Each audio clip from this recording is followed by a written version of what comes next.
Wow, it's hard to believe that we're here again with another Bible study. And you remember these Bible studies are a little different because we're going about application. It's one thing to know the Word of God. It's another thing to apply the Word of God. And we've got Sister Sway with us tonight. Welcome. I want to welcome you to the Bible study. How are you doing? So just tell us your name, where you're originally from, that type thing. Good evening. Thank you so much for having me today, Pastor. My name is Sway Archible-Smith.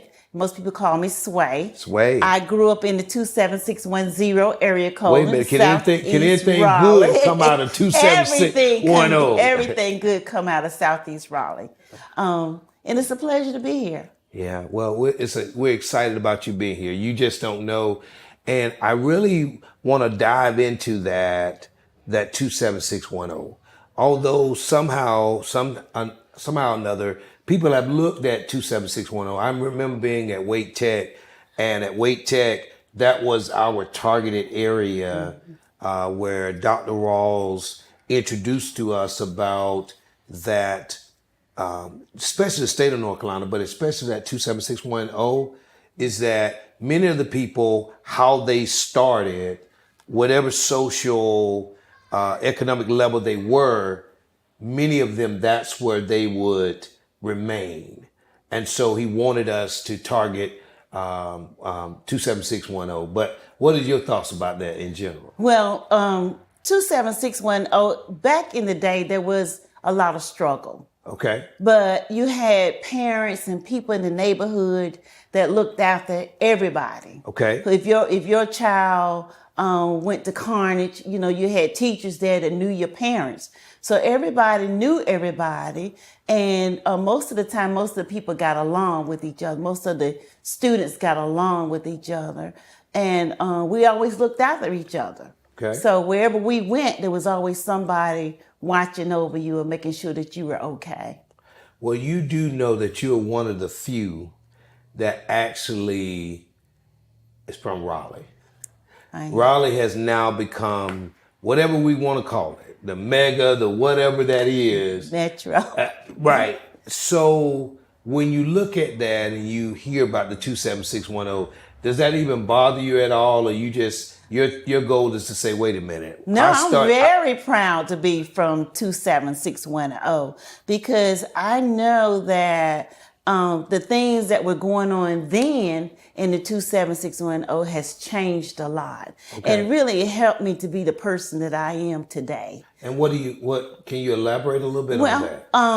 Because I come from a large family. Yeah, I come from a very large family. I have 5 brothers and 4 sisters. When you mentioned the Archibald, yeah, it's a lot of them. It's a lot. Well, it was 10. People thought it was a lot, but to us, it wasn't a lot. Okay. It was just that, we stayed in a 2-bedroom apartment until my parents decided to buy a home.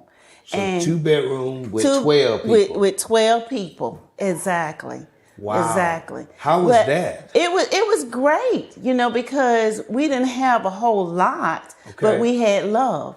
Okay. Our parents made sure that we went to church on Sundays. My father would walk us to church. Walk us to Sunday school on Sunday mornings down at Smith Temple Baptist Church. Yeah. So we grew up in Smith Temple. Okay. My mother was an only child. Okay. And so she always made sure that we always wore ribbons and hair bows, and we was always dressed and really nice. But it was nice. It was.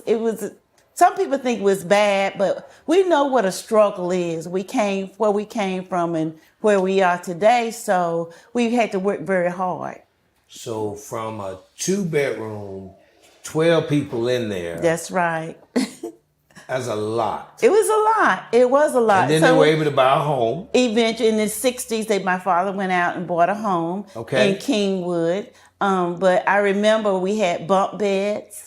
And, people seem to forget nowadays they have these nice homes and, you have a one bathroom. Right. And now they're like, I've got to have 2 or 3 bathrooms. Well, what happened when you had that one bathroom? Absolutely. We had to share. Absolutely. So we learned to share. We got along well.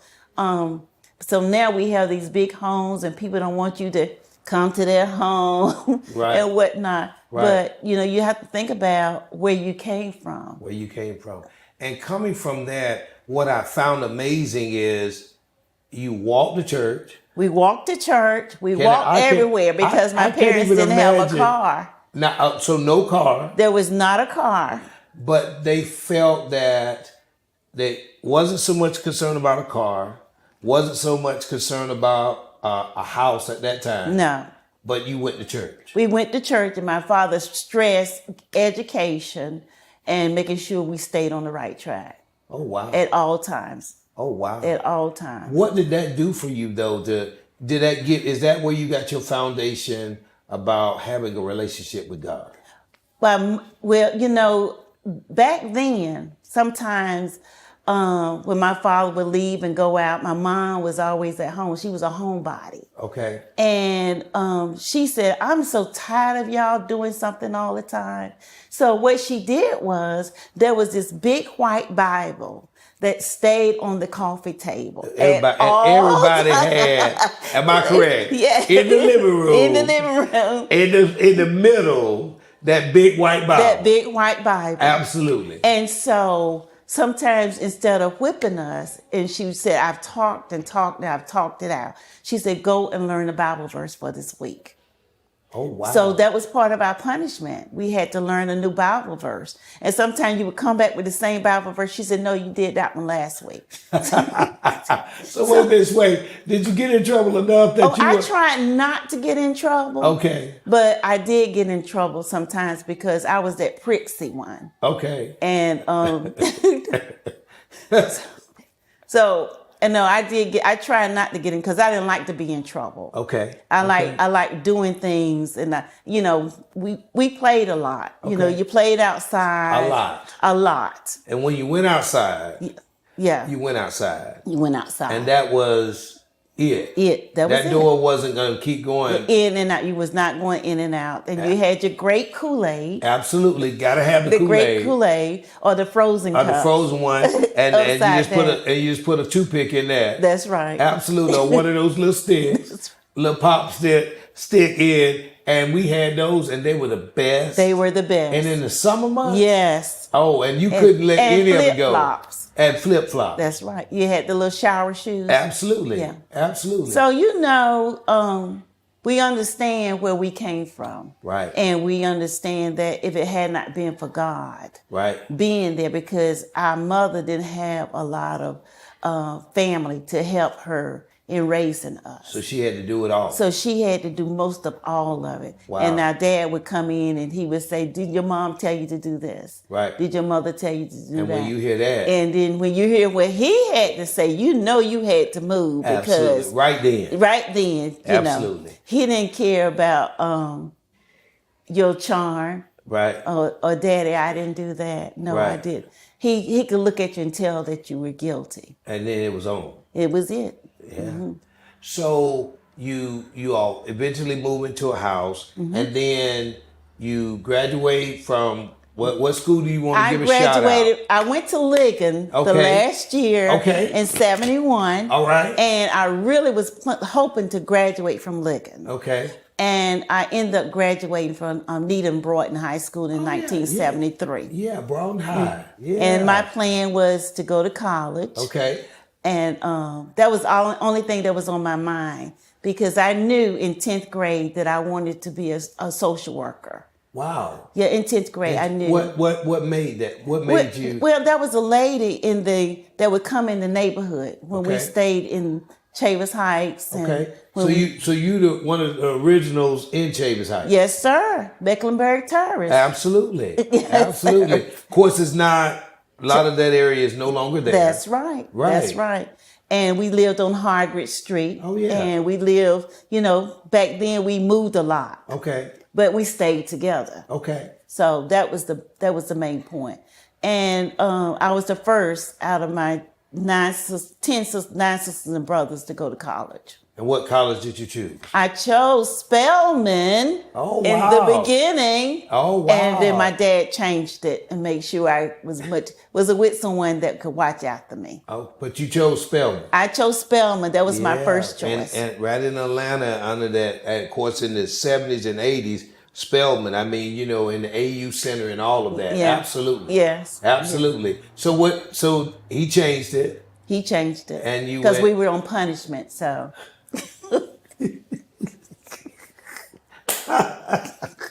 So, because you was on punishment, Yeah. you couldn't go to Spelman. Couldn't go to Spelman. What did you find yourself? What college? Well, I went to Benedict College in Columbia, South Carolina. Yeah. And I really enjoyed Benedict.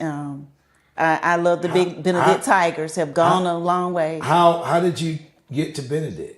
Well, my sister was stationed at Fort Jackson. Fort Jackson, okay. So by her being at Fort Jackson, we had to change those paperwork within a month to get me into Benedict. Because everything, financial aid and everything was to go to Spelman. So you really had been accepted to Spelman? Spelman and ready to go. And was bragging about it. And I was, you're telling people, they said, what do you get ready? I'm getting ready to go to Spelman. Right. And my daddy was watching me the whole time, going around telling family members, I'm going to Spelman. Right. You know? And he said. And he's, my nickname is different. My nickname is, from my dad was a little different. It's a little different. Yeah. So he said, I'm going to help. I'm going to help a little different. My nickname was Bootsy. Bootsy. So he said Bootsy. Or his boo. So you're not going to Spelman. He said, quit telling people that you're going, because you're not going. Now, what did that do to you? Well, it sort of broke my heart in the beginning. Okay. But then going to Benedict, it really helped me to grow up. Smaller. Classroom. Christian based. And you go to college and you say, well, good Lord, I ain't got to get up no more and go to church. Right. If I don't want to. But not at Benedict. But when it's in you, right, you still have to make that move, Right. Because sometimes you do things, you're like, oh, Lord, I hope God not going to punish me for that. So he put the foundation of your dad, putting that into you at the beginning. In the beginning. No car, no house, 12 in apartment. That's right. And walking to church. That's right. When you get off to college, it's still in you. That's right. So then it sounds like it's true what the scripture says, train up a child. That's right. In the way that they should go. So that when they become old. That's right. They won't. So you couldn't do but so much in Columbia, South Carolina. No, I didn't do but so much in Columbia. But the thing was, I had the opportunity to stay out all night long. That to me was a big deal because I didn't have to report to my parents. Okay. But my mom made sure that I called her every week. Okay. And she would say there was a phone on the hallway. Cause look, you bringing back old days now with that way that people got the cell phones, and I even tell my kids today, we didn't know anything about no cell phone. When you went you traveled, like if you were driving, you traveled from Raleigh to Columbia. That's correct. You left, when you got there, you had to get on the payphone. On the payphone. And sometimes what you would do is let it ring twice. That's right. And hang up. That's right. That would let them know that you were there. That I was in the door. Am I correct? That's correct. Because it costs too much money. That's right. To be up there talking. That's right. And then somebody on the hallway, if your mom called, had to go say, look, let me go see. Let me go see if I can find her. That's right. And knock on your door. Yeah. And say, Sway, your mom is on the phone. Yep. Absolutely. Right. And you knew about what time she was going to call. So you knew you better be there. Yeah. I got it. So you were there at Benedict, and was that your major was social work? Social work even then? Even then. Wow. And so then after that, what happened? After that, I came back home. Okay. And stayed for a while. I moved to New York City for a while. Wow. I moved to Washington. I did a little. My dad gave me an opportunity to get myself together. So you know what I keep hearing you say though? Your dad. Yeah, my dad. I was my dad's girl. How special is that your dad did all of that? And what amazes me is that some people been accepted into Spelman. Your dad say you going to Benedict would have rebelled.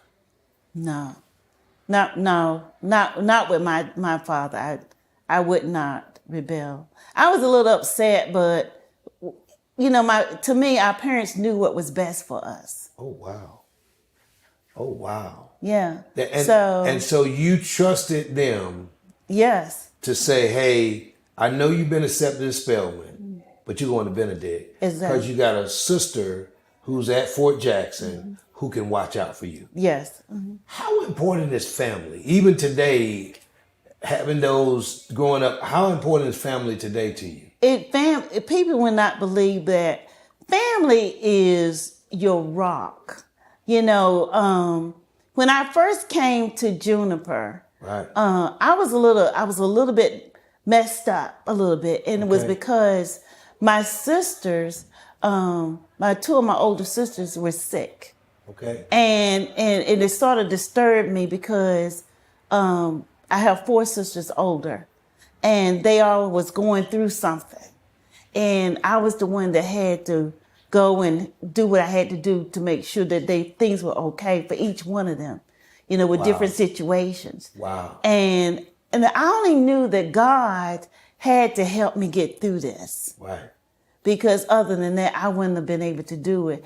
And just trusting and believing that I was going to get it done. And now today, when I look back at that time when I came to Juniper, I said, well, I hope I didn't embarrass myself. Because when you're going through something and nobody knows but you, you have to have somebody or someone to depend on. Absolutely. And the only person I could depend on was God. Wow. How's your sisters now? Believe it or not, they are doing much better. Okay. In spite of what the doctors have said. Wow. The turnaround. Absolutely. And if you see me shouting, if you see me laughing, if you see me saying, okay, it's going to be okay, it's because of the goodness of Jesus. Right. Of what he has done. Right. And knowing that if it had not been for him, wow. Even when a doctor is standing in front of you saying 6 months, Sway, I'm like, appreciate you. Yeah, thank you. Okay. Right. But I serve a mighty good God. Did you know?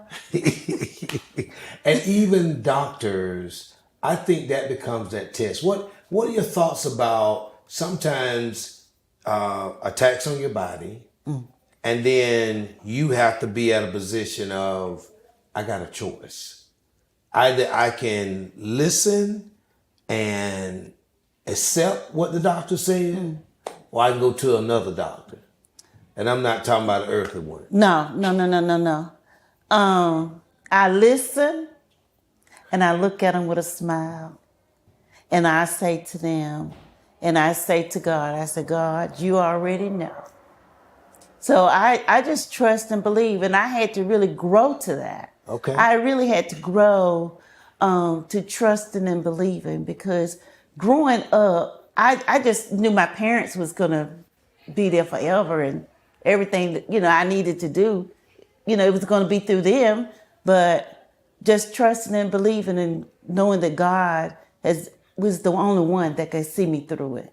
So, do you think there's a correlation between what you learned from your father, earthly father, how you trusted him, and now all of a sudden you got Abba Father? Yeah. Did that make it an easier transition to say, Daddy's gone, but now I can trust God? Well, in the beginning, my father passed in 1989. Oh, wow. And I had a hard time. Right. A very hard time. Because, when you can pick up that phone and, you call. And he coming. He's going to take care of that. Either he coming or sending. Or somebody's going to show up. Absolutely. Exactly. Absolutely. And when I realized that I didn't have that anymore, that I really had to search myself and let go and let God. Wow. And that took time. That took time. It didn't happen overnight, because, I was wondering why. I couldn't understand that. And I was older, but I still had that relationship with my father, my earthly father. Right.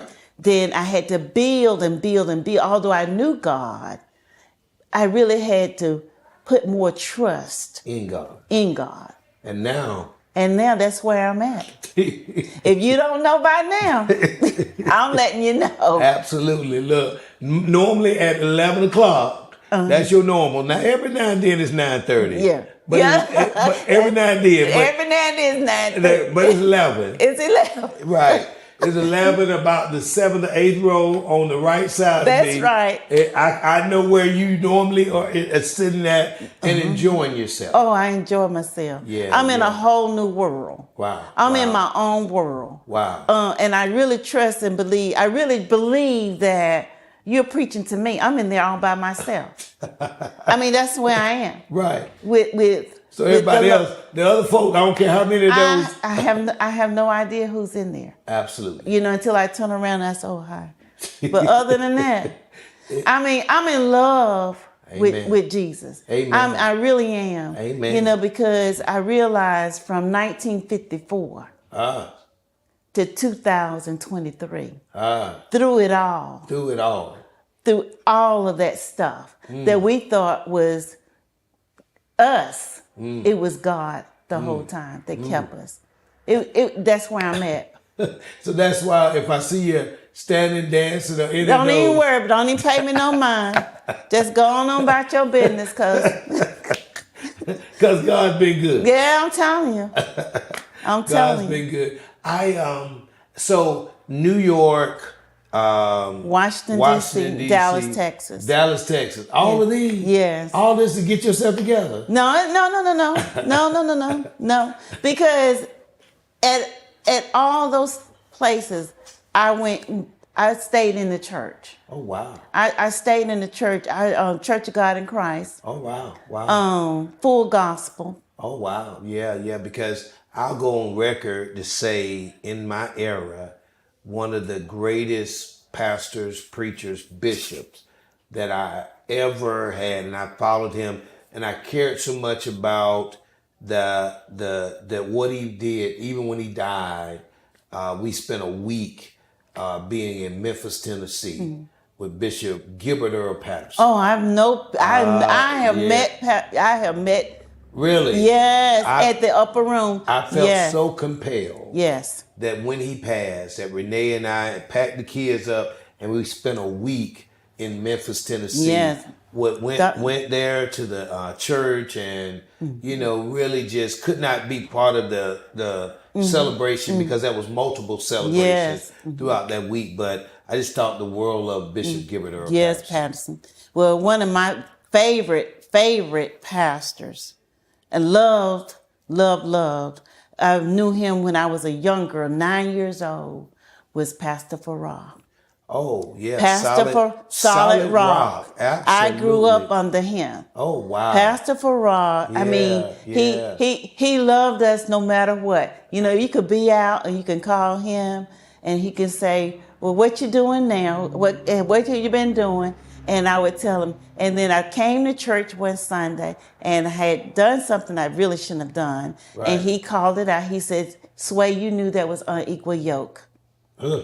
And I couldn't deny the tears just fell from my eyes because I was guilty, and I had to say, ouch. But he still loved you. But he still loved me. To be honest. That's right. And I accepted it. Because when you have you got to have I'm talking about this, over the next couple of months, about having a teachable spirit. That's right. But then also an accountability spirit. That's right. That when you do wrong, own it. Own it. Own it. Don't make excuses. Don't sugarcoat it. Right. Just own it and say yes. Yes. And I'll do better next time. So then what drew you back to North Carolina, to Raleigh? Family. My grandmother could not hear. Okay. So when I would call her, back then they had the phone upstairs, the long cord. Oh yes, ma'am. No, wait a minute now. Don't think now. Absolutely. And it was only one phone. One phone. In the whole house. That's right. Absolutely. So she would give my cousin a message to give me. And so she would say, tell Sway that she needs to come home. Oh, wow. So I ended up coming back home in 1992. Sway, you are different. I am. I know your dad says that you were different, a little different. Mm-hmm. The reason why I say that is you honored your dad. Now you're honoring your grandmother off of a request. Yes. Most people, once they get grown, they do their own thing. Well, it took me a long time, Pastor, because I obeyed my parents. I did. Well, I went a lot of places with my mom. She was a quiet, humble lady. She pretty stayed to herself, and she stayed in her lane. And my brothers used to say, Sway, where are you sitting today? She said, oh, gone over there with the old ladies. So I have a lot of old spirit in me. Well, can I give you a secret? So do I. Yeah. I'm an old spirit. I'm an old spirit. Yeah. I was raised, my mom obviously raised me, but I remember Miss Pearl, who was already in her 60s or 70s. Miss Florine Jones, who was next door when we lived on Cotton, and then Miss Mary on one side of them and Miss Cora Walker on the other. And those are, I just remember being around older people, and I felt most comfortable. And I enjoyed it. Amen. So that's pretty much, You came on home. I came home. You retired now. I'm very much retired until Pastor Robinson calls you and say, what are you doing? Can you help me with it? This is for you. But your heart has been social work. It's been with the school system. Yeah. I think you retired from out of Johnston County School. Johnston County Schools and Rex Hospital. And now you are helping with the after school, the JCPC, and a whole lot more. Yes. I've been saying to Francis, I was telling Francis today, Francis, I'm really going to retire this year. She said, okay, I'll take you to lunch when you do. I said, sure you will. Well, as we end, and it's been powerful for me. Thank you so much. I see Delta, is that? Yes, sir. So I figured I'd wear this jacket today since you wore your two sides. Pants and outfit Sunday. Absolutely. I said, oh, so he knows about the two side. Absolutely. So I've got my thing too, because your two sides. My two sides. Absolutely. And you joined Delta Sigma Theta. I did. And quite sure 20 years. 20 years. 20 years. 20 years into it. Wow. This is when I wanted to pledge in college. My oldest brother went to Shaw University, and he talked to some people over there because he was going to pay for me to pledge. And he found out some things about back in the 70s, what they did. So he said, he said, don't even come home with that. He said, I don't want to discuss it. We're not even going to discuss it. And you listened to him. And I had to listen to him, yes. Wow. You've helped me to understand how important family is. If there's one thing you had to say as we conclude, what would you tell somebody today that has helped you over these years? One thing I would really say to women and children, don't think that you can't make it. It's okay to listen to other people, but make sure that you choose, the people in your life or in your children's lives to help make a difference. And no matter where you come from, if you decide that you want to do something in life, put God first. Wow. Listen to your parents. Wow. Be obedient. Wow. Trust God first. Wow. And know that some people might not like what you're doing and how you're doing it, but stay focused. Wow. Well, you all, unbelievable. We've had Sister Sway. I'm not going to call the other name that her daddy called her, but we've had a good time. on applying the word. You've heard about family and all. So I look forward to seeing you next time. To God be the glory.